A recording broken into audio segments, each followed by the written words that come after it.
그렇다면 이제 그동안에 중대 결심을 앞두고 백두산을 찾았던 김 위원장이었기 때문에요. 한예로 2018년에 남북이 본격적으로 대화에 나서기 직전엔 2017년 12월에서도 백두산에 올랐었고요. 그렇기 때문에 이번에 스톡홀름 노딜 협상 이후에 김 위원장이 중대 결심 임박한 거 아니냐 이런 얘기가 나오는데 특히나 지금 북한 당국에 있어서 가장 유명한 이제 아나운서라는 표현이 맞나요? 전달원에 대해서도 이춘이 네. 세상에 놀라고 웅대한 작전이 펼쳐질 것이라는 확신을 받아 이런 식으로 선전적인 응원한 목소리를 냈어요. 그렇습니다.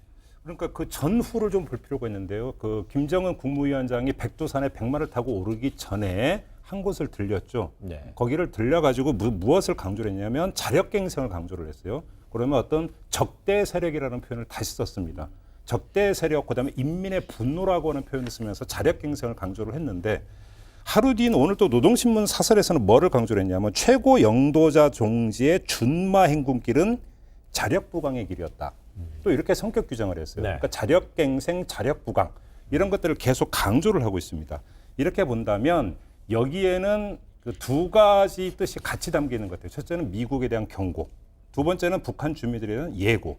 무슨 이야기냐면 당신들이 뭔가를 내놓지 않으면 우리는 당신들과 이 협상을 끊고 제재 완화 이런 거 필요 없고 자력갱생 길로 가겠다라고 하는 뜻을 분명히 밝힌 거고 북한 주민들에게 이렇게 갈 수 있으니까 허리띠 졸라맬 준비, 마음의 준비를 해야 된다라고 하는 간접적 메시지.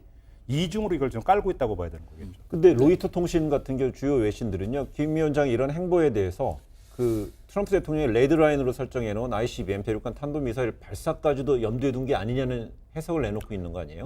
그럴 정도의 국면이죠. 왜냐하면 예. 지금 김정은 그 위원장 입장에서 보면 저희 속된 말로 국내적으로도 상당히 스타일을 구긴 거거든요. 핵 경제 병진 정책에서 핵을 포기하는 걸 전제로 해서 경제 성장을 앞세워서 미국과도 관계 개선하고 남쪽과도 관계 개선한다 그랬는데 사실은 제재는 계속 강화되고 된 건 아무것도 없거든요. 그러니까 아까 자력갱생 얘기도 그랬지만 그러니까 이제 뭔가 중대한 어떤 이 변곡점, 전환점이 이제 다가오고 있다는 예고탄을 이제 한 건데 다만 ICBM이라는 것이 갖는 지금 이제 바로 이제 레드라인 상징성 때문에 거기까지 갈지 안 갈지에 대해서는 누구도 예단하기 어려운데 다만 지난번에 발사했던 SLBM 같이 뭔가 경계선에서 아슬아슬한 그래서 그런 그러니까 예를 들면 이렇게 한번 생각해 보세요. 예. 세 발을 발사할 수 있는 잠수함을 지금 건조 중이라는 게 들어왔잖아요, 기사가.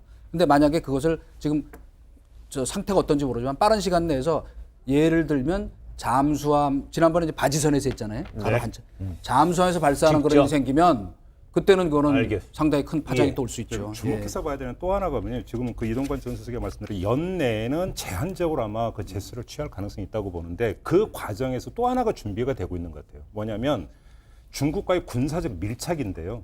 그러니까 엊그제 평양에서 북중 군사회담이 열렸어요. 북한에서는 어떤 총정치국장이 나갔고 중국에서도 거의 대응하는 사람이 어떤 대표로 나왔는데 지금 전문가들 사이에서 어떤 이야기가 나오고 있냐면 북미 간의 이 협상이 만약에 제대로 이루어지지 않으면 북중 간에 물론 그들은 혈맹이라고는 합니다만 군사적 어떤 협력 관계는 사실 느슨했었는데 북한이 중국의 군사적 어떤 보호 우산 밑으로 들어갈 수도 최악의 가능성 이것까지 지금 경계를 하고 있는데 그런 조짐이 나타나고 있다는 게 사실은 주목해서 봐야 돼요. 알겠습니다.